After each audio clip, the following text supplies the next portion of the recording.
भागवतम का भी प्रणाम शुरू करें। ओम नमो भगवते वासुदेवाय। ओम नमो भगवते वासुदेवाय। ओम नमो भगवते वासुदेवाय। नारायणं नमस्कृत्यं नरं चैव नरोत्तमं देवीं सरस्वती व्यासं ततो जयम् उदीरयेत्। नष्टप्रायेषु अभद्रेषु नित्यं भागवत सेवया भगवती उत्तमं श्लोकैर्भक्तिर्भवति नैष्टिकी। मूकं करोति वाचालं पङ्गुं लङ्घयते गिरिं यत्कृपातमहं वन्दे परमानन्दमाधवम्। कृष्णाय वासुदेवाय देवकी नन्दनाय च नन्दगोपकुमाराय गोविन्दाय नमो नमः। हरे कृष्ण।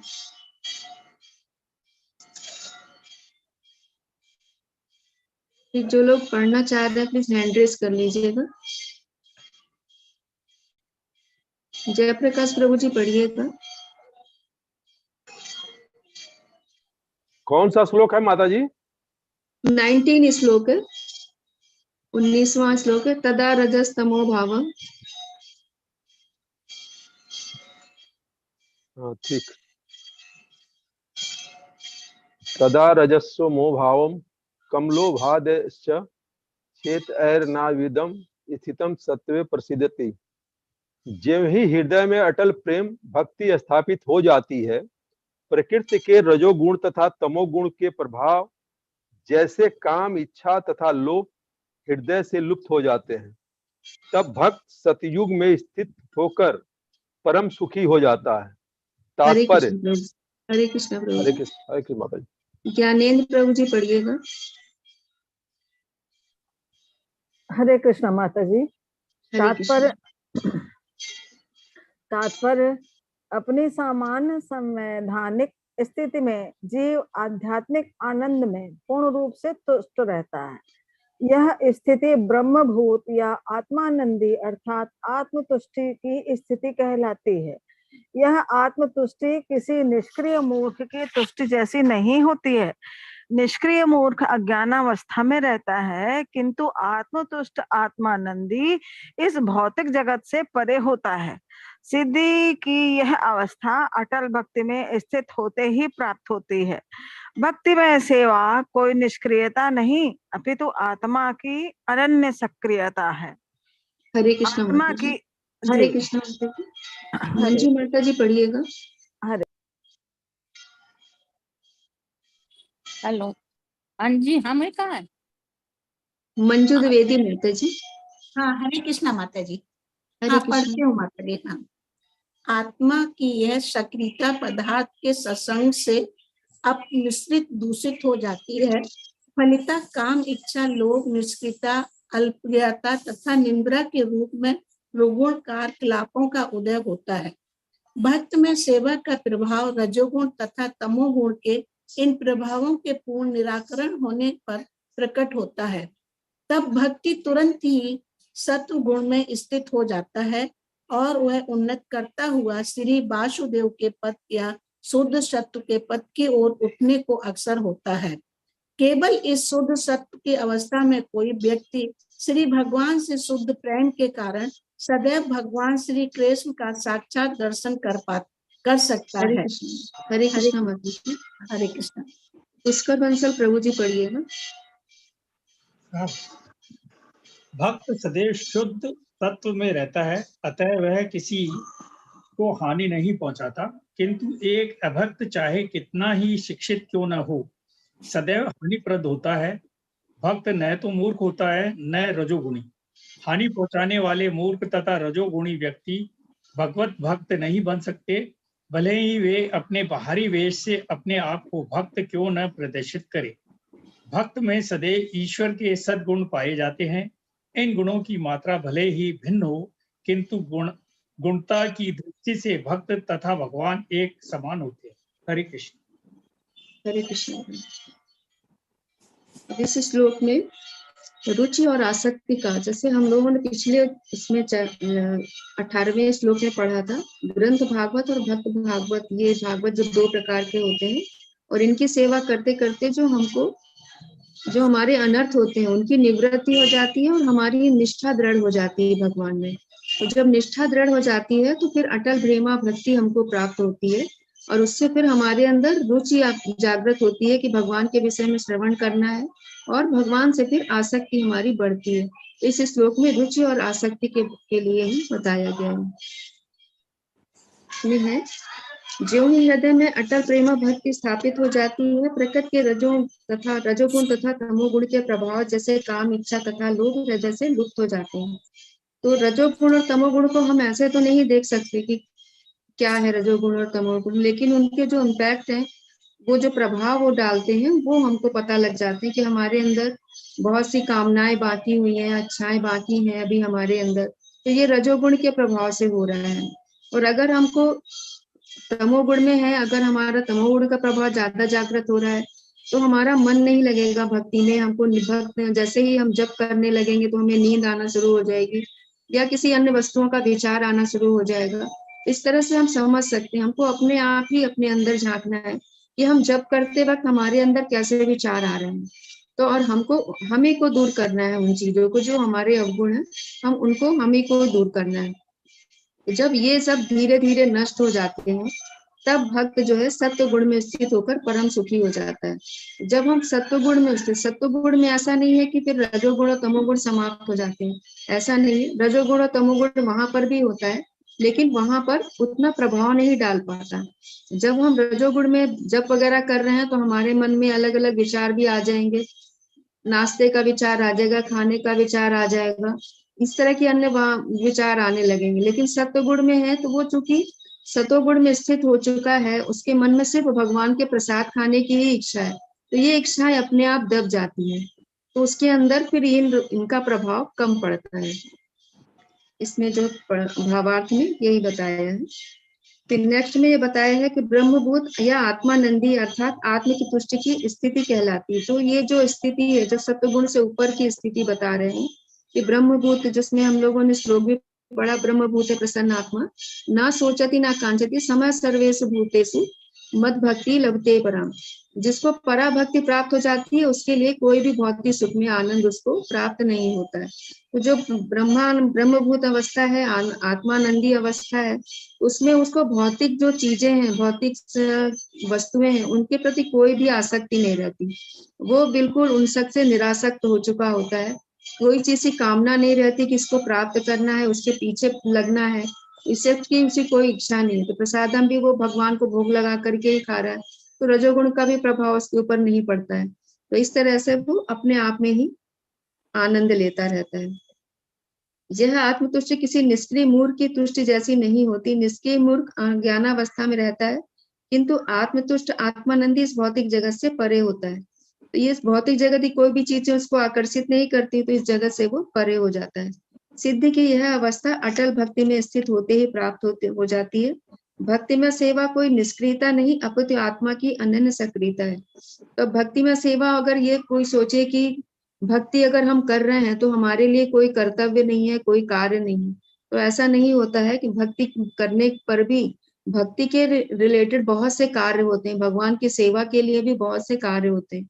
तो ये यहाँ पर बताया जा रहा है कि आत्मा की सक्रिय हमको बनाना है कि हम निरंतर भगवान की सेवा में लगे। हम जो भी कार्य कर रहे हैं वो हम ये सोच कर करें कि हाँ, हम भगवान की सेवा के लिए ही ये कार्य कर रहे हैं। तो यहाँ पर यही बता रहे हैं कि भक्ति में सेवा जो है वो निष्क्रियता का नाम नहीं है कि हम ध्यान योग कर रहे हैं या ज्ञान योग लेने के लिए हम कहीं जो लोनली प्लेस है वहां पर हम जाएं और वहां पर बैठ करके ध्यान करें, इस तरह के भाव नहीं है। भक्ति में सेवा का अर्थ है भगवान की निरंतर सेवा में रत रहना, निरंतर, चाहे वाणी से हो, कर्म या हाथ पैरों से हो, अपनी समस्त इंद्रियों से हमको भगवान की सेवा में ही रत रहना है। तो वाणी से भी हमको बोलना है तो भगवान के विषय में ही बोलना है। तो इस तरह से हमारा मन निरंतर भगवान के ही आश्रय में रहेगा, भगवान के ही चिंतन में रहता है। इस तरह से हमारा जो आत्मा की सक्रियता है वो निम्न सक्रियता बता रहे हैं कि भगवान की सेवा में रत रहने से आत्मा हमेशा सक्रिय रहती है, उसका स्वभाव ही सक्रिय रहना है।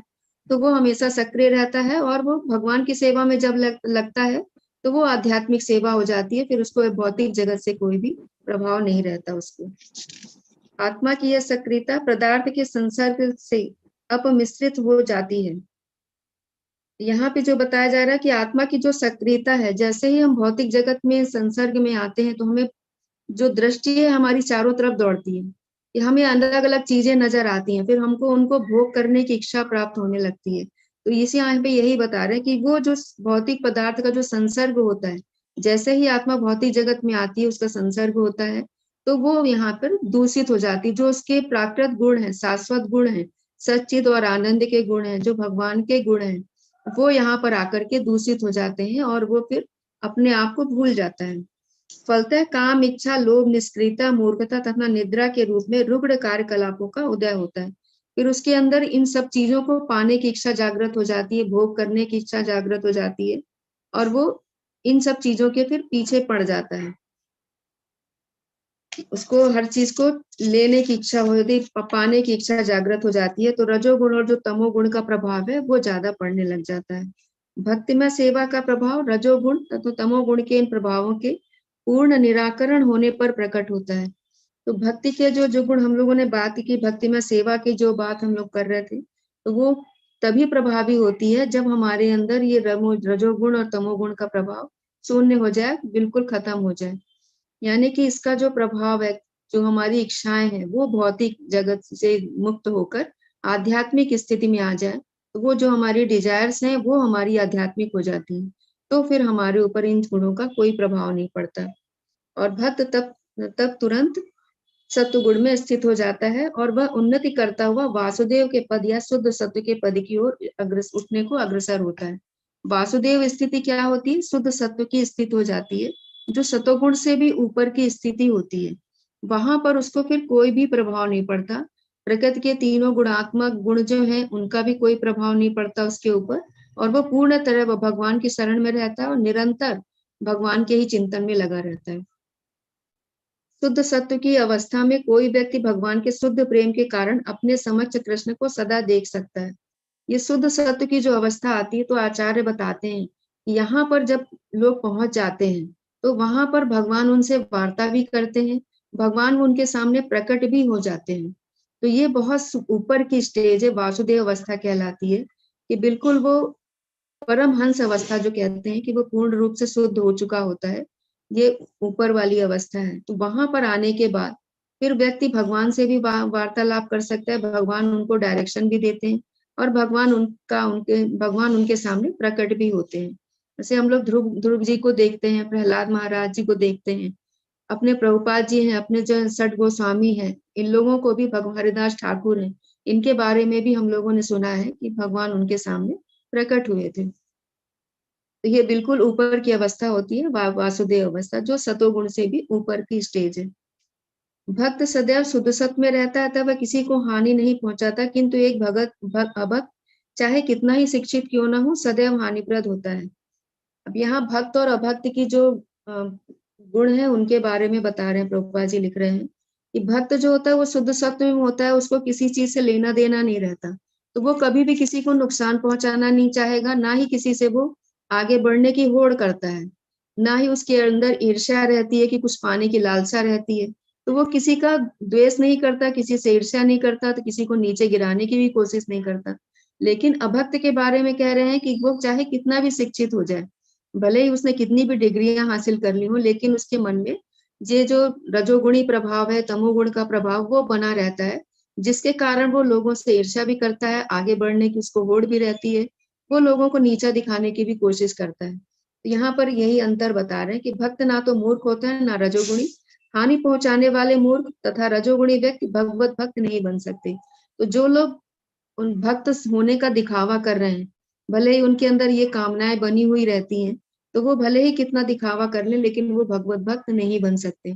अगर रजोगुण का प्रभाव हमारे अंदर है, तमोगुण का प्रभाव हमारे अंदर है, तो हमारे अंदर वो सद्गुण भगवान हमारे अंदर प्रकट नहीं कर पाते। तो जो सत्वगुण में स्थित रहता है, भगवान उनके अंदर अपने जो शाश्वत गुण हैं वो प्रकट करने लग जाते हैं धीरे धीरे। जैसे जैसे हमारे जप अच्छे होने शुरू हो जाते हैं, जप में हमारे अपराध होना कम हो जाते हैं, तो धीरे धीरे हमारे अंदर जो शुद्धिकरण है वो प्रक्रिया होती है और भगवान अपने जो सद्गुण है उनको प्रकट करना शुरू कर देते हैं। तो धीरे धीरे हमारे अंदर जो सद्गुण आने लग जाते हैं। लेकिन अगर अभक्त है, वो रजोगुण और तमोगुण में पड़ा हुआ है, अभी उसकी तमाम चीजें पाने की इच्छा है, तो फिर वो भगवत भक्त नहीं बन सकता है। भक्त में सदैव ईश्वर के सद्गुण पाए जाते हैं। इन गुणों की मात्रा भले ही भिन्न हो, उन गुणता की दृष्टि से भक्त तथा भगवान एक समान होते हैं। तो जैसा हम लोगों ने पहले भी पढ़ा था, गुणात्मक रूप से हम लोग भगवान से एक समान ही होते हैं, लेकिन किंतु क्वांटिटी वाइज हमारी अलग रहती है। किंतु रजोगुण तमोगुण के प्रभाव में आके वो तो दूषित हो जाते हैं, लेकिन अगर हम सत्वगुण में स्थित हो गए तो हमारे अंदर फिर भगवान अपने सद्गुणों को प्रकट करते हैं और फिर धीरे धीरे हम शुद्ध सत्व की स्टेज में आने लग जाते हैं। हरे कृष्णा, कोई और ऐड करना चाहेगा इसमें?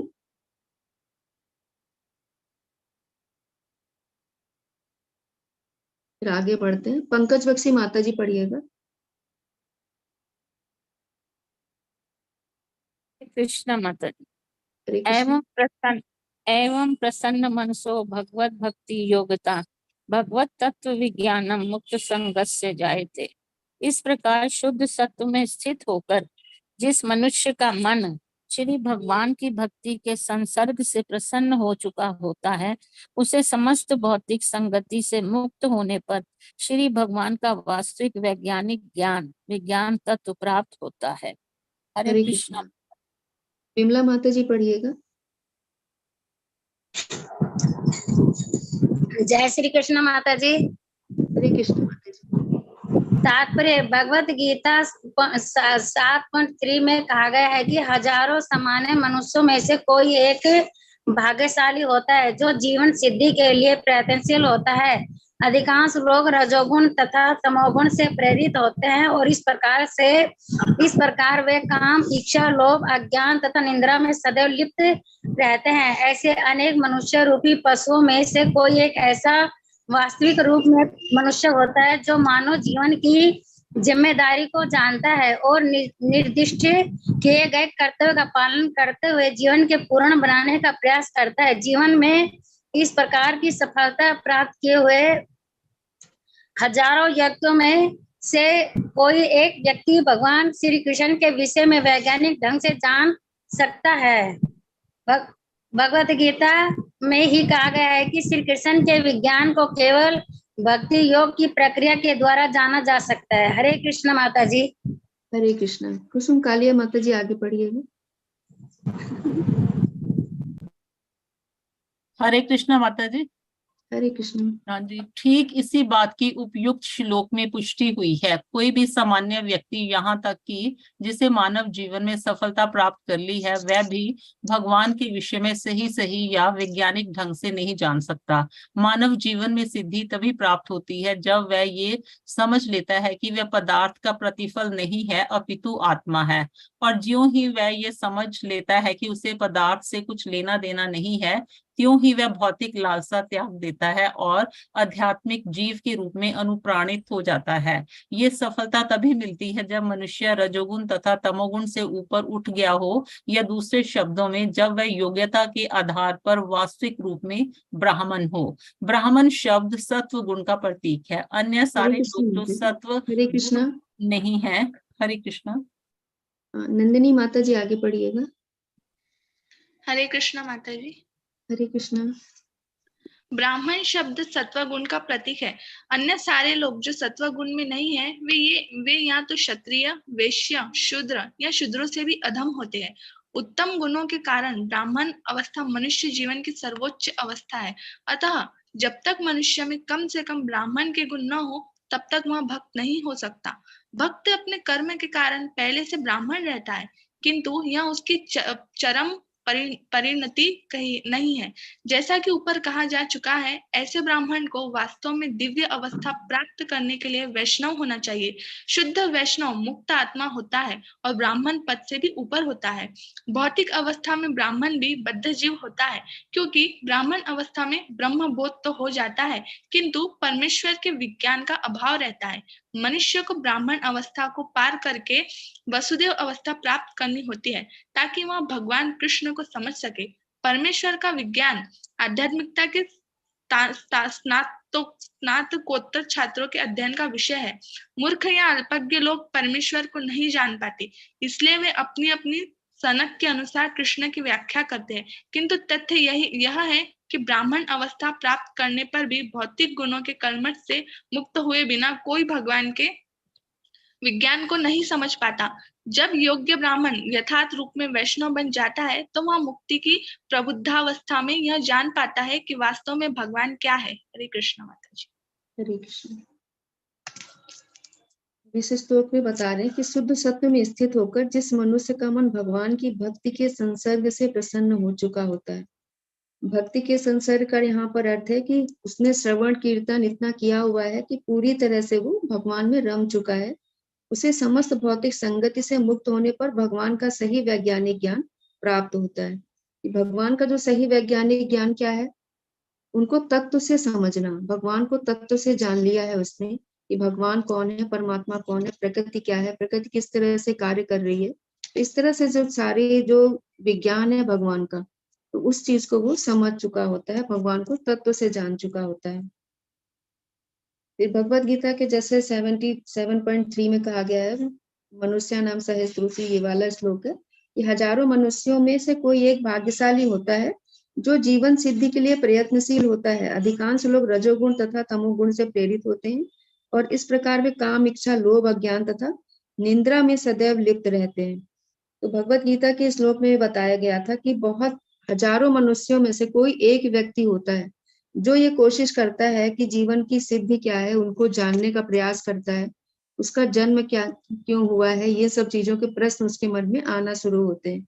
और ज्यादातर लोगों के बारे में बता रहे हैं कि वो रजोगुण और तमोगुण से ही प्रेरित होते हैं, कि जो हमारी अभिलाषाएं रहती हैं, हमारी इच्छाएं रहती हैं, वो हमारे ऊपर ज्यादा प्रभावी रहती हैं और हम उन्हीं को पाने की चाहत में लगे रहते हैं।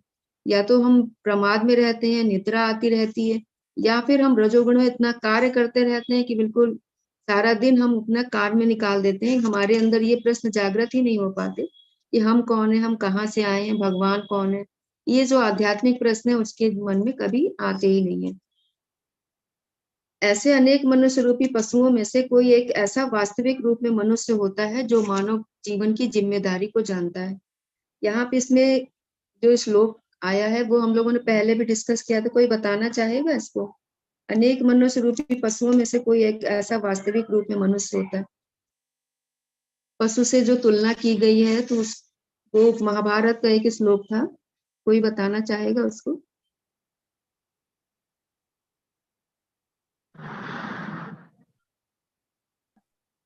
हरे कृष्ण माता जी। हरे कृष्ण।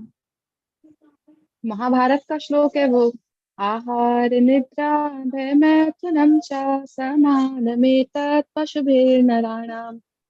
पूरा बताएं? हाँ पूरा बोलिए। धर्मो हि तेषाम् अधिको विशेषो धर्मेण हीना पशुभिः समाना। धन्यवाद माता जी। तो इसमें यही बता रहे हैं कि मनुष्य जो पशु की तरह, यानी कि हम लोग जो है दो पैरों वाले पशु कहलाते हैं अगर हमने धर्म को नहीं समझा। तो आहार, निद्रा, भय, मैथुन, ये सारों चीजें पशु भी कर रहे हैं, हम भी कर रहे हैं। एक धर्म ही है जो हमको पशु से अलग कर रहा है, और धर्म क्या है? जो भगवान ने बताया। मनुष्य की जो जिम्मेदारी है, मनुष्य के जीवन का उद्देश्य है, वो अपने गंतव्य को समझ सकता है, उसका जन्म क्यों हुआ है, उसको कहाँ जाना है, भगवान कौन है, परमात्मा कौन है, तो इन सब चीजों को वो समझ सकता है। उसको भगवान ने बुद्धि विकसित दी हुई है, चेतना उसकी विकसित है। पशु की तरह चेतना नहीं है कि वो सिर्फ चार चीजों में ही लगा रहे। तो मनुष्य की चेतना विकसित है, इसलिए मनुष्य की जिम्मेदारी पशु से कुछ ज्यादा ही है। तो भगवान भी ये चाहते हैं कि मनुष्य योनि पा करके मनुष्य अपनी जिम्मेदारियों को समझे और उसके तदनुसार वो कर्म करे। इसी के लिए शास्त्र है, शास्त्र भी है, गुरु हैं, वो हमको बताते हैं, वो हमको ये चीजें बताते हैं कि हमको करना क्या है। तो मानव जीवन की जिम्मेदारी को जानता है और निर्दिष्ट किए गए कर्तव्य का पालन करते हुए जीवन को पूर्ण बनाने का प्रयास करता है। तो जीवन हमारा पूर्ण तभी बनेगा जब हम शास्त्रों का अध्ययन करेंगे, गुरु की शरणागत होंगे, तभी हमारे जीवन की पूर्णता है। तभी हम समझ पाते हैं कि भगवान कौन है, हमारी जिम्मेदारी क्या है। मनुष्य की जीवन हमको मिला है तो सिर्फ ये चार चीजें करने के लिए नहीं मिला है, हमको शास्त्रों का अध्ययन करना है। शास्त्र पशु नहीं पढ़ सकते। जो लोग भी इस तरह का जीवन जी रहे हैं कि सिर्फ आहार, निद्रा, भय, मैथुन में लगे हुए हैं, तो आचार्य बताते हैं उनका जीवन पूरा पशु के समान है, वो 2 पैरों वाले पशु ही हैं। इस तरह से हमको गुरु की शरणागत होकर के जब हम शास्त्रों का अध्ययन करते हैं तो हम अपने समझ पाते हैं कि हमको करना क्या है। हम जो त्रिगुणात्मक प्रकृति है, हम उनमें किस प्रभाव में है, उस प्रभाव से हमको ऊपर उठना है। अगर हम तमोगुण में हैं तो तमोगुण से धीरे धीरे हम रजोगुण में उठते हैं, रजोगुण से फिर हमको धीरे धीरे ऊपर आना है और सतोगुण में आना है। सतोगुण से फिर एक शुद्ध सत्व की अवस्था होती है। तो ये इसमें यही बता रहे हैं कि हजारों व्यक्तियों में से कोई एक व्यक्ति होता है कि जो कृष्ण के विषय में वैज्ञानिक ढंग से समझ पाता है और जानने की इच्छा करता है। तो ये भक्तियों की जो प्रक्रिया होती है उसी के द्वारा ही जाना जा सकता है। इसका भी विवरण बताया गया कि भगवत गीता के जो 18वें अध्याय का 55वां श्लोक है उसमें बताया गया। ये हमको श्लोक याद नहीं है कौन सा है। फिर आगे इसमें है कि भगवान के विषय में सही सही या वैज्ञानिक ढंग से जान नहीं सकता। मानव जीवन सिद्धि तभी प्राप्त होती जब वह समझ लेता है कि वह पदार्थ का प्रतिफल नहीं अपितु आत्मा है। तो जैसा कि शून्यवादी ये सोचते हैं कि पदार्थ से ही जीवन उत्पन्न होता है और पदार्थ में ही समाप्त हो जाता है। तो जब वो गुरु और शास्त्र से सुनता है, समझता है, भक्ति के द्वारा वो जानता है, तब वो समझ पाता है कि वो आत्मा है, वो पदार्थ नहीं। पदार्थ से उसका कोई लेना देना नहीं है, वो आत्मा अलग है बिल्कुल। जैसा हम लोगों ने भगवत गीता में भी पढ़ा था कि आकाश तो ऊपर स्थित है लेकिन नीचे जो भी कुछ हो रहा है वो उससे बिल्कुल अप्रभावित रहता है। उसी तरह हमारी आत्मा है, जो शरीर से द्वारा हमारे कर्म हो रहे हैं, वो विचार हो रहे हैं, उनसे आत्मा बिल्कुल भी अप्रभावित रहती है। तो इस तरह से आत्मा के विषय में हमको जानना है कि हम पदार्थ नहीं है, हम आत्मा है। जो ही वह यह समझ लेता है कि उसे पदार्थ से कुछ लेना देना नहीं, वह त्यों ही भौतिक लालसा को त्याग देता है। जैसे ही उसको ये समझ में आ जाता है कि वो आत्मा है, वो आध्यात्मिक चेतना है, तो फिर उसका भौतिक जगत से फिर कोई आकर्षण नहीं रह जाता। तो धीरे धीरे जैसे जैसे श्रवण उसका बढ़ता है तो उनको चीजें स्पष्ट रूप से समझ में आने लगती हैं कि उसको करना क्या है। तो इस तरह से वो आध्यात्मिक जीव के रूप में फिर वो अनुप्राणित हो जाता है। अनुप्राणित का अर्थ है वो आध्यात्मिक जीवन में ही स्थित हो जाता है, अपनी आत्मा में ही स्थित होने लग जाता है। यह सफलता तभी मिलती है जब मनुष्य रजोगुण तमोगुण से ऊपर उठ गया हो, या फिर जब वह योग्यता के आधार पर वास्तविक रूप में ब्राह्मण हो। रजोगुण तमोगुण से ऊपर यानी कि सतोगुण में जब आ जाता है तो सतोगुण में भी यही है कि सतोगुण में जो रहता है कि वो ब्राह्मण ही कहलाता है। लेकिन ब्राह्मण से भी ऊपर की अवस्था होती है जो वैष्णव कहलाते हैं, शुद्ध वैष्णव होते हैं, कि वो ब्राह्मण से भी ऊपर की स्टेज होती है जो शुद्ध सत्व की अवस्था होती है, वो सर्वोच्च अवस्था होती है, सबसे ऊपर की अवस्था होती है। ब्राह्मणों में भी हम लोग जैसे जाति के आधार पर नहीं, जैसा हम लोगों ने भगवत गीता में भी पढ़ा था चातुर्वर्ण में षष्टम गुण कर्म विभाग से, तो गुण और कर्म के आधार पर जो है एक शूद्र भी ब्राह्मण हो सकता है। ऐसा नहीं है कि शूद्र ही रहेगा हमेशा क्योंकि उसका जन्म उसमें शूद्र में हुआ है। अगर वो शास्त्रों का अध्ययन कर रहा है, वो भगवान को जान रहा है, उसने भगवान को तत्व से समझ लिया है, तो वो भी ब्राह्मण ही कहलाएगा। तो ऐसा नहीं है कि कोई किसी भी वर्ण में है तो वो ब्राह्मण नहीं बन सकता। ब्राह्मण अपने कर्म और गुण के आधार पर ही बनते हैं। भक्त अपने कर्म के कारण पहले से ब्राह्मण रहता है, किंतु यह उसकी चरम परिणति नहीं है। ब्राह्मण को वास्तव में दिव्य अवस्था प्राप्त करने के लिए वैष्णव होना चाहिए। शुद्ध वैष्णव मुक्त आत्मा होता है और ब्राह्मण पद से भी ऊपर होता है। ये हम लोग डिस्कस कर चुके हैं। भौतिक अवस्था में ब्राह्मण भी बद्ध जीव होता है, क्योंकि ब्राह्मण अवस्था में ब्रह्म का बोध तो हो जाता है किंतु परमेश्वर के विज्ञान का अभाव रहता है। ब्राह्मण अवस्था क्या कहलाती है कि जैसे उसने आत्म साक्षात्कार कर लिया है, लेकिन अभी उसने तत्व से भगवान को नहीं जाना है, उसके विज्ञान को नहीं समझा है, तो वो फिर पूरी तरह से वैष्णव नहीं हो पाता। वैष्णव वो होता है जिसने पूरी तरह से भगवान को समझ लिया है, भगवान की जो पूरी साइंस है, भगवान का जो विज्ञान है उसको समझ लिया है, तो वो शुद्ध सत्व में स्थित हो जाता है। फिर उसके ऊपर इन गुणों का कोई भी प्रभाव नहीं पड़ता है। मनुष्य को ब्राह्मण अवस्था को पार करके वसुदेव अवस्था प्राप्त करनी होती है ताकि वह भगवान कृष्ण को समझ सके। परमेश्वर का विज्ञान आध्यात्मिकता के स्नातकोत्तर छात्रों के अध्ययन का विषय है। यानी कि जैसे पीजी की डिग्री भगवत गीता में अभी हम लोगों ने शॉर्ट में पढ़ा है भगवान के बारे में। अब जब हम भागवतम पढ़ रहे हैं तो ये और उसकी दिव्य स्टेज है जो पढ़ा रहे हैं हम लोग भागवतम में पढ़ेंगे कि और ज्यादा डिटेल में हम लोग पढ़ेंगे कि भगवान की शक्तियां किस तरह से कार्य कर रही हैं, भगवान का विस्तार कैसे हो रहा है। इन सब चीजों के बारे में भगवान की जो पूरी साइंस है किस तरह से ये सृष्टि का कार्य चल रहा है, उन सब चीजों के बारे में हम लोग डिटेल अध्ययन करते हैं। मूर्ख या अल्पज्ञ लोग परमेश्वर को नहीं जान पाते, इसलिए वे अपनी अपनी सनक के अनुसार कृष्ण की व्याख्या करते हैं। यहाँ पे मूर्ख या अल्पज्ञ उन लोगों को नहीं बताया गया है कि जो कृष्ण को भगवान नहीं मानते, लेकिन अपनी व्याख्या करते हैं। जो भगवत गीता का व्याख्या करेंगे, भागवतम की व्याख्या करते हैं, किंतु वो कृष्ण को नहीं मानते। कृष्ण को भगवान अगर नहीं मान रहे तो यहाँ पे प्रभुपाद जी ने उनको अल्पज्ञ और मूर्ख कहा है। किंतु तथ्य यह है कि ब्राह्मण अवस्था प्राप्त करने पर भी भौतिक गुणों के कलमश से मुक्त हुए बिना कोई भगवान के विज्ञान को नहीं समझ सकता। तो भौतिक गुणों के जो कलमश हैं, जो त्रिगुणात्मक प्रकृति, इनसे हमको परे जाना है। इसके ऊपर ही हम भगवान के साइंस को समझ सकते हैं। जब योग ब्राह्मण यथार्थ रूप में वैष्णव बन जाता है तो वह मुक्ति की प्रबुद्ध अवस्था में यह जान पाता है कि वास्तव में भगवान क्या है। यानी कि जब शुद्ध सत्व में हम स्थित हो जाते हैं, तब हम समझ पाते हैं कि भगवान कौन है, भगवान की शक्तियां कैसे कार्य कर रही हैं। इन चीजों को जब हम वास्तविक रूप से समझ जाते हैं, तब हम ये मुक्ति की जो प्रबुद्ध अवस्था है वो हमारी आ जाती है। हरे कृष्णा। कोई और ऐड करना चाहे ऐड कर सकते हैं।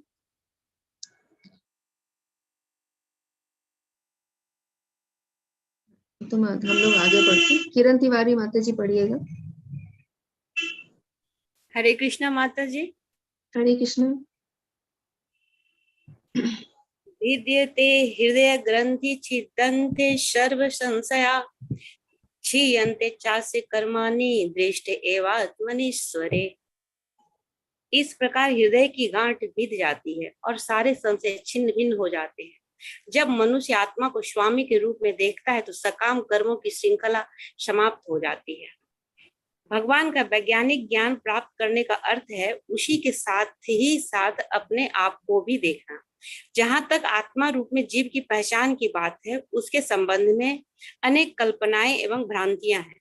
भौतिकवादी लोग तो आत्मा के अस्तित्व को ही नहीं मानते और अनुभव मूलक दार्शनिक आत्मा को बिना स्वरूप वाले निर्विशेष रूप में मानते हैं।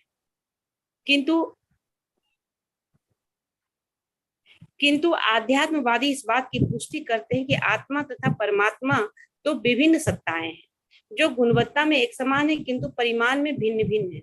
बहुत से अन्य सिद्धांत भी हैं, किंतु जब भक्ति योग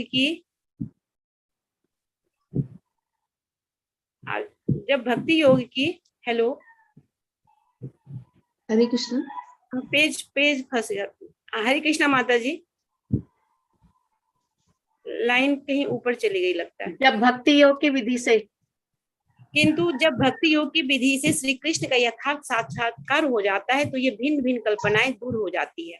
श्री कृष्ण सूर्य के समान है और परम सत्य विषयक भौतिकतावादी तर्क वितर्क गहनतम अर्धरात्रि के समान है।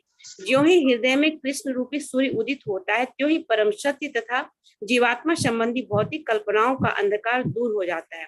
सूर्य की उपस्थिति में अंधकार नहीं रह सकता और अज्ञान के अंधकार में छिपा सापेक्ष सत्य परमात्मा रूप में सबके हृदय में वास करने वाले कृष्ण।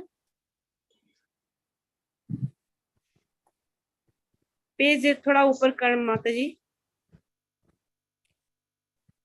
हृदय में वास करने वाले कृष्ण की कृपा से स्पष्ट रूप से प्रकट हो जाता है। हरे कृष्णा माता जी। हरे कृष्णा माता जी। फतेह रावत प्रभु जी पढ़िएगा आगे। हरे कृष्ण माता जी। श्रीमद् भगवद गीता 10वें अध्याय के 11वें श्लोक में श्री भगवान कहते हैं कि अपने शुद्ध भक्तों पर विशेष अनुग्रह करने हेतु वे स्वयं अपने भक्त के हृदय में शुद्ध ज्ञान का प्रकाश उत्पन्न करके समस्त संशयों के गहन अंधकार को दूर कर देते हैं। अतएव श्री भगवान द्वारा भक्त के हृदय को प्रकाशित करने का दायित्व अपने ऊपर लेने के कारण जो भक्त उनकी दिव्य प्रेमा भक्ति में लगा होता है वह अंधकार में नहीं रह सकता। उसे परम एवं सापेक्ष सत्य के विषय में सब कुछ ज्ञात होता रहता है। भक्त कभी भी अंधकार में नहीं रह सकता और चूंकि श्री भगवान द्वारा उसे प्रकाश प्राप्त होता है अतएव उसका ज्ञान निश्चय ही पूर्ण होता है। किंतु जो मनुष्य अपनी स्वयं की सीमित शक्ति से चिंतन करते हैं उनके साथ ऐसा नहीं होता। पूर्ण ज्ञान परंपरा या निगमनीय तर्कपूर्ण ज्ञान कहलाता है। यह एक गुरु की सेवा तथा समर्पण द्वारा प्रामाणिक विनीत श्रोता तक पहुंचता है। ऐसा नहीं है कि कोई परमेश्वर की सत्ता को चुनौती भी दे और उन्हें जान भी ले। उन्हें अधिकार है कि वे चुनौती देने वाले जीव के समक्ष अपने आप को प्रकट ना करें, जो परम पूर्ण का क्षुद्र स्फुल्लिंग मात्र है।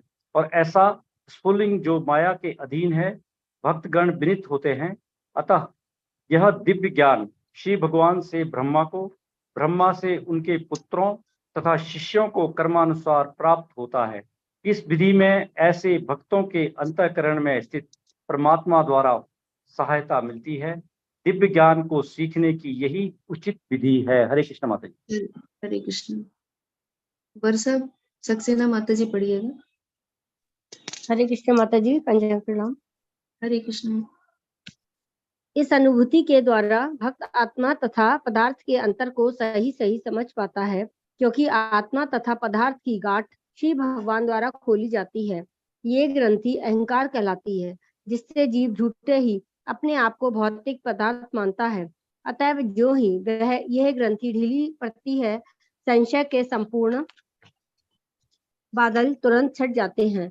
मनुष्य अपने स्वामी का दर्शन करने लगता है और सकाम कर्मों के बंधन को काट कर वह श्री भगवान की दिव्य प्रेमा भक्ति में लग जाता है। भौतिक जगत में जीव स्वयं सकाम कर्म की श्रृंखला की सृष्टि करता है और जन्म जन्मांतर तक इन कर्मों के अच्छे तथा बुरे फलों को भोगता रहता है। किंतु ज्यों ही वह श्री भगवान की प्रेममयी सेवा में लग जाता है, त्यों ही वह कर्म बंधन से मुक्त हो जाता है। फिर उसके कर्मों से कोई प्रतिक्रिया उत्पन्न नहीं होती। हरे कृष्ण। हरे कृष्ण।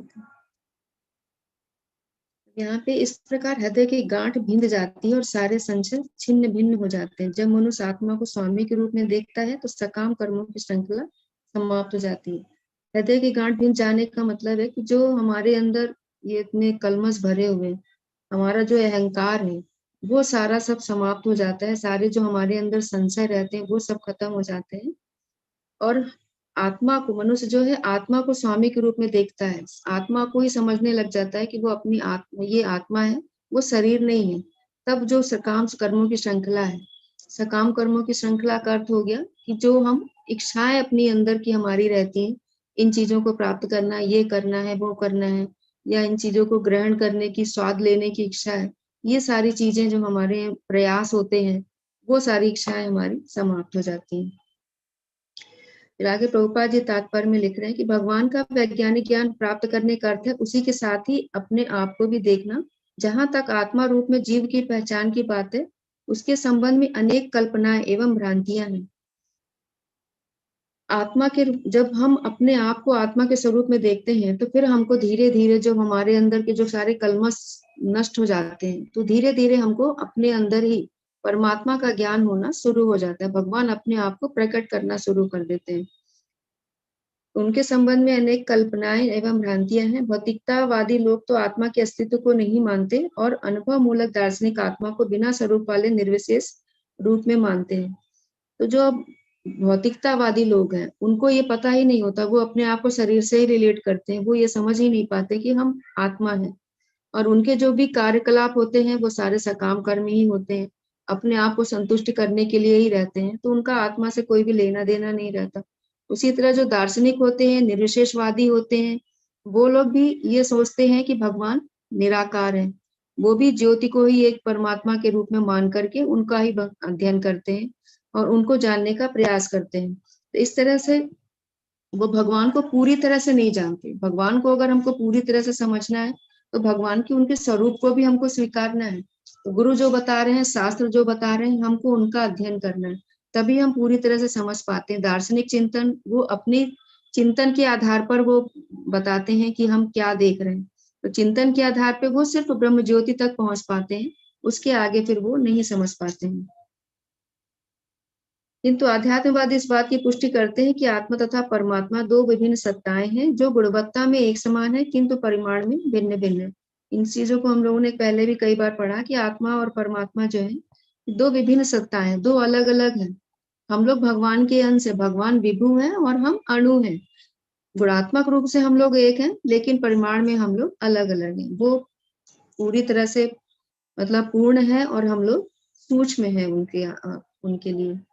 बहुत से अन्य सिद्धांत भी हैं, किंतु जब भक्तियों की विधि श्री कृष्ण का यथार्थ साक्षात्कार हो जाता है तो ये भिन्न भिन्न कल्पनाएं दूर हो जाती हैं। बहुत से अन्य सिद्धांत का भी मतलब है कि बहुत ही अलग अलग सबने अपनी अपनी गवेषणाएं करी हैं, अपने अपने दिए हैं कि भगवान कैसे हैं, भगवान कौन है।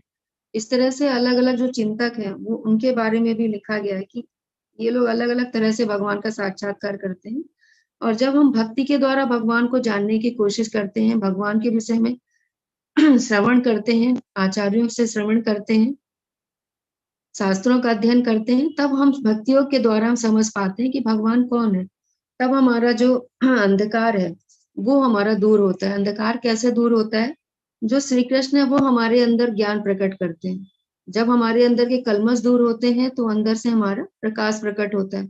गुरु ही हमें साक्षात्कार करा रहे हैं, गुरु हमको बता रहे हैं कि क्या है भगवान। तो जब धीरे धीरे हम भक्ति के द्वारा, अपने जपों के द्वारा हमारे अंदर के कलमश दूर हो रहे हैं, शुद्धिकरण हो रहा है, तो फिर कृष्ण का प्राकट होता है। तो कृष्ण को यहाँ पे सूर्य के समान बताया है कि कृष्ण सूर्य सा माया है अंधकार, जहाँ कृष्ण ताहा नहीं माया अंधकार। तो जहाँ कृष्ण है वहां, जहाँ सूर्य है वहां अंधकार नहीं रह सकता।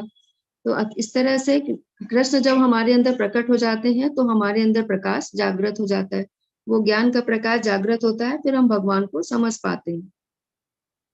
तो जो भी अलग अलग भिन्न भिन्न कल्पनाएं भी हम लोगों ने बांध रखी होती हैं वो धीरे धीरे सारे कलमश दूर हो जाते हैं हमारे अंदर।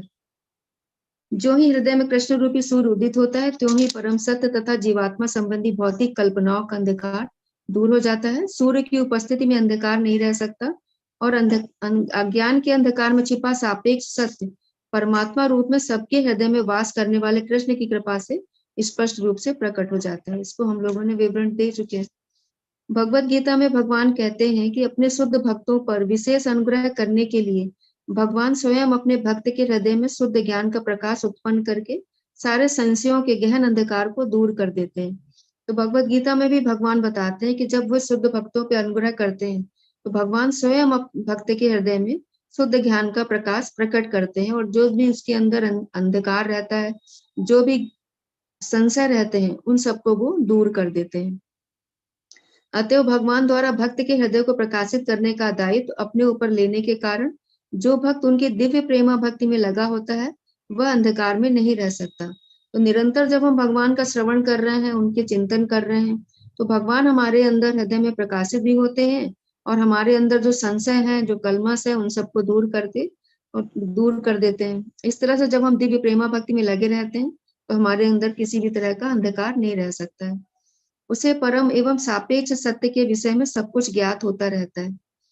परम और सापेक्ष सत्य का यहाँ पर अर्थ है, परम जो है कि आध्यात्मिक जगत और जो ये भौतिक जगत है उसके सापेक्ष जगत है, ये उसके बारे में हम पूरी तरह से जान लेते हैं। उसके बारे में हमें पूरी तरह से जानकारी हो जाती है कि आध्यात्मिक जगत क्या है, भौतिक जगत क्या है, भगवान की शक्तियां क्या है। इन चीजों के विषय में हम पूरी तरह से जानकारी ले पाते हैं। भक्त कभी भी अंधकार में नहीं रह सकता और चूंकि भगवान द्वारा उसे प्रकाश प्राप्त होता है अतः उसका ज्ञान निश्चय ही पूर्ण होता है। किंतु जो लोग अपनी खुद की सीमित शक्ति से चिंतन करते हैं उनके साथ ऐसा नहीं होता। यहाँ पे निर्विशेषवादियों के बारे में बता रहे हैं कि जो सीमित चिंतन, हमारी इंद्रियां पूर्ण है, जितने मनुष्य हैं सबकी इंद्रियां पूर्ण रहती हैं, तो हम अपने मानसिक चिंतन के द्वारा हम भगवान को पूरी तरह से नहीं जान पाते। पूर्ण ज्ञान परंपरा या निगमनीय ज्ञान कहलाता है। यह एक प्राधिकारी से विनीत श्रोता तक पहुंचता है। निगमनीय का मतलब है जो आरोह क्रम है, अवरोह क्रम है, ऊपर से नीचे आ रहा है, उस क्रम से जो हम ज्ञान लेते हैं वो पूर्ण ज्ञान होता है और ये हम प्रामाणिक गुरु से ही हम लोग लेते हैं। सेवा तथा समर्पण द्वारा प्रामाणिक होता है। ऐसा नहीं है कि कोई परमेश्वर के प्रमाण को चुनौती भी दे और उन्हें जान भी ले। उन्हें अधिकार है कि ऐसे ललकारने वाले जीव के समझ प्रकट ही ना हो। जो परम पूर्ण का क्षुद्र स्फुलिंग मात्र है, ऐसा स्फुलिंग जो माया के अधीन है। तो ऐसा भी नहीं है कि अगर कोई चैलेंज भी कर रहा है कि भगवान कृष्ण भगवान नहीं है और फिर वो भगवान के बारे में ये भी दावा करे कि मैंने उस भगवान को पूरी तरह से जान लिया है, तो यहाँ पर प्रभुपाद जी उन्हीं के लिए कह रहे हैं कि जो चुनौती दे रहा है, प्रमाणों को भी चुनौती दे रहा है, तो वो कभी भी भगवान को पूरी तरह से नहीं जान सकता। जब चूंकि भगवान को भगवान नहीं मान रहा तो भगवान अपने आप को उसके हृदय में कभी भी प्रकट नहीं करेंगे। तो वो जो समझ रहा है वो अपने चिंतन के द्वारा जो कुछ समझ रहा है वो उतना ही समझ पाता है भगवान को, और उससे आगे वो नहीं बढ़ पाता। भक्तगण विनीत होते हैं, अतः दिव्य ज्ञान भगवान से ब्रह्मा को, ब्रह्मा से उनके पुत्रों तथा शिष्यों को क्रमानुसार प्राप्त होता है। इस विधि में ये परंपरा के द्वारा किस तरह से हमको ज्ञान प्राप्त होता है ये यहाँ पर बता रहे हैं। इस विधि से ऐसे भक्तों के अंतःकरण में स्थित परमात्मा द्वारा सहायता मिलती है। दिव्य ज्ञान को सीखने की यही सही विधि है। तो ये परंपरा के द्वारा जो ज्ञान हमको प्राप्त होता है वही सही विधि है। इसके अलावा और किसी भी जो प्रामाणिक संस्थाएं हैं, हमारी 4 प्रामाणिक संस्थाएं हैं, हमको उन्हीं से ज्ञान लेना है। इसके अलावा हमको कहीं भी इधर उधर जो परमात्मा का ज्ञान दे रहे हैं, ध्यान योग का ज्ञान दे रहे हैं, या गुरु को ही भगवान मान के पूजन कर रहे हैं, तो इस तरह की जो संस्थाएं हैं हमको उनसे ज्ञान नहीं लेना है। तो जो परंपरा के द्वारा ज्ञान मिल रहा है, जो भक्तगण है उनसे ही हमको ज्ञान लेना है। इस अनुभूत के द्वारा भक्त आत्मा तथा पदार्थ के अंतर को सही सही समझ पाता है, क्योंकि आत्मा तथा पदार्थ की गांठ भगवान द्वारा खोली जाती है। यह ग्रंथि अहंकार कहलाती है। और इसमें जैसे आचार्य बताते हैं कि ईगो जो हमारा होता है वो अगर हमारे आगे खड़ा रहता है, तो जब तक हमारा आई आगे खड़ा हुआ है तब तक हम आगे नहीं बढ़ पाते। जैसे ही हमारा भगवान अहंकार हटाते हैं तो हम आगे बढ़ जाते हैं। यानी कहते हैं आचार्य कि बिल्कुल आगे आगे बढ़ जाओ। तो इस तरह से जब तक हमारे अहंकार आगे खड़ा रहता है तो फिर हम भगवान को नहीं समझ पाते। फिर हम अपने आप को ही संपूर्ण मानते, अपने आप को ही कर्ता मानते हैं, तो फिर हम भगवान को नहीं जान पाते। यह ग्रंथि अहंकार कहलाती है, जिससे जीव झूठे ही अपने को भौतिक पदार्थ मानता है। अतएव ज्यों ही यह ग्रंथि ढीली पड़ती है, संशय के सारे बादल तुरंत छट जाते हैं। जैसे ही हम अपने आप को पदार्थ से और आत्मा को हम समझ जाते हैं, पदार्थ से हमने अपने आप को अलग किया, तो हमारे संशय सारे मिट जाते हैं कि हम ये शरीर नहीं है, हम ये आत्मा है। तो तुरंत ही हमारी आध्यात्मिक चेतना जागृत होती है और हम सतोगुण में स्थित हो जाते हैं। इस तरह से सकाम कर्मों के बंधन को समाप्त करके वह भगवान की दिव्य प्रेमा भक्ति में लग जाता है। भौतिक जगत में शिव स्वयं सकाम कर्म की श्रृंखला की सृष्टि करता है और जन्म जन्मांतर तक इन कर्मों के अच्छे तथा बुरे फलों को भोगता रहता है। जब तक हम भौतिक जगत सकाम कर्म करते रहते हैं, ये फल की इच्छा प्राप्ति के लिए करना है या दूसरे फल की इच्छा की प्राप्ति करना, तो हमें जन्म कर्म का बंधन लगा ही रहता है। भले ही हम कितने भी पुण्य कर्म कर रहे हैं, कहीं भी दान पुण्य भी कर रहे हैं, तो वो जो दान भी हम दे रहे हैं वो भी हमको फिर भोगने के लिए, यानी कि पुण्य भी हमने किए तो भी उनको भोगने के लिए हमको यहाँ पर आना पड़ेगा। पाप किए हैं तो भी उनको भोगने के लिए हमको यहाँ पर आना है। तो जो अच्छे भी कर्म है, बुरे कर्म है, उनको भी हमको निरंतर भोगना ही है। तो उसके लिए फिर जो हमारा मनुष्य जीवन का उत्तरदायित्व है वो कभी भी पूर्ण नहीं हो पाता। लेकिन जैसे ही हम भगवान को जानते हैं, पदार्थ को समझते हैं, अपने आप को जानते हैं, तो फिर हम भगवान की प्रेममयी सेवा करते हैं और ये हम जो कर्म बंधन है हमारा, उनसे मुक्त हो जाते हैं। और फिर हमारा जो कर्म की प्रतिक्रिया है उसमें हमको कोई भी प्रतिक्रिया नहीं लगती। तो जो आचार्य बताते हैं कि हम लोग जो इस्कॉन में सेवा भी वगैरह करते हैं, तो भले ही सेवा हम लोग चाहे पैसे से दे रहे हो, शरीर से दे रहे हो, लेकिन हमको उनका कोई भी कर्म बंधन नहीं लगता, क्योंकि वो हम भगवान के भक्तों और भगवान की सेवा के लिए समर्पित कर रहे हैं। तो वहां पर हमको कोई भी कर्म बंधन नहीं लगता। इसलिए मंदिरों में दान देने की कहा जाता है कि आपको जो भी दान पुण्य करना है वो आप मंदिरों में कीजिए जहां से वैदिक ज्ञान दिया जा रहा हो। जरूरी नहीं है, ऐसा नहीं कहा जा रहा है कि आप इस्कॉन में ही दीजिए, लेकिन ऐसी संस्था होनी चाहिए जहां पर वैदिक ज्ञान दिया जा रहा हो, शास्त्रों का अध्ययन कराया जा रहा हो, और प्रामाणिक संस्था हो, प्रामाणिक मंदिर हो। ऐसी जगह आपको दान करना है जिससे आपको कर्म का बंधन नहीं लगता है। हरे कृष्णा। कोई और ऐड करना चाहेगा? राम, आज हम यहीं पे रुकेंगे।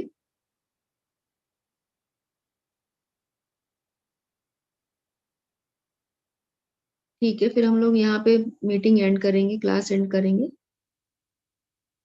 किसी का कोई प्रश्न हो तो बोल सकते हैं। हरे कृष्णा माता जी। हरे कृष्णा। कल क्लास हुई थी क्या माता जी? नहीं माता जी, कल प्रभु जी व्यस्त थे और हमारा नेटवर्क नहीं आ रहा था, तो फिर हम ले नहीं पाए थे क्लास। अच्छा, हरे कृष्णा माता जी। हरे कृष्णा माता जी। हरे कृष्णा। एक प्रश्न था, वैसे ये एक जो एकादशी व्रत है वो यहाँ जो और पंडित लोग वो अजय एकादशी करके 10 तारीख को था जी, और यहाँ हमने जो किया वो अनंत एकादशी 11 को। जी, तो ये डिफरेंस क्यों है? डिफरेंस प्रभु जी ऐसे होता है कि जो हम लोग जो वैष्णव कैलेंडर होता है उसको फॉलो करते हैं। वैष्णव कैलेंडर में जो 10वीं तिथि होती है, अगर जरा सी भी टच होती है, भले ही उदया तिथि में जो थोड़ा सा भी अगर कुछ मिनट का ही फर्क आ जाता है, तो भी हम लोग वो 10वीं तिथि वाली नहीं रहते हैं वैष्णव। और क्योंकि बोलते हैं कि 10वीं तिथि रहने से आसुरी भाव हमारे अंदर जागृत होता है, आसुरी जो है चेतना वो बढ़ती है, असुरों की जो क्या कहते हैं शक्ति है वो बढ़ती है। और जो द्वादशी तिथि को लेकर के टच करके रहते होती है जो एकादशी, उसको हमको वैष्णवों को रहना चाहिए, उससे हमारे अंदर दैवी चेतना और देवों की शक्ति बढ़ती है। इसलिए यहाँ पे हम लोगों को वैष्णव कैलेंडर फॉलो करते हैं। और जनरली आपने देखा होगा कि एक दिन बढ़ के अक्सर ही ऐसा हो जाता है कि एक दिन बढ़ के ही हम लोग करते हैं। तो 10वीं तिथि जरा भी टच होती है तो फिर उस दिन हम लोग नहीं करते हैं। धन्यवाद माता जी। अच्छा, इसमें नाम डिफरेंस था, आजा और आनंद, आनंद एकादशी एकादशी तो अन्नदा एकादशी एक्चुअली उसको कहा जाता है। अन्नदा जी। धन्यवाद। हरे कृष्ण। हरे कृष्ण।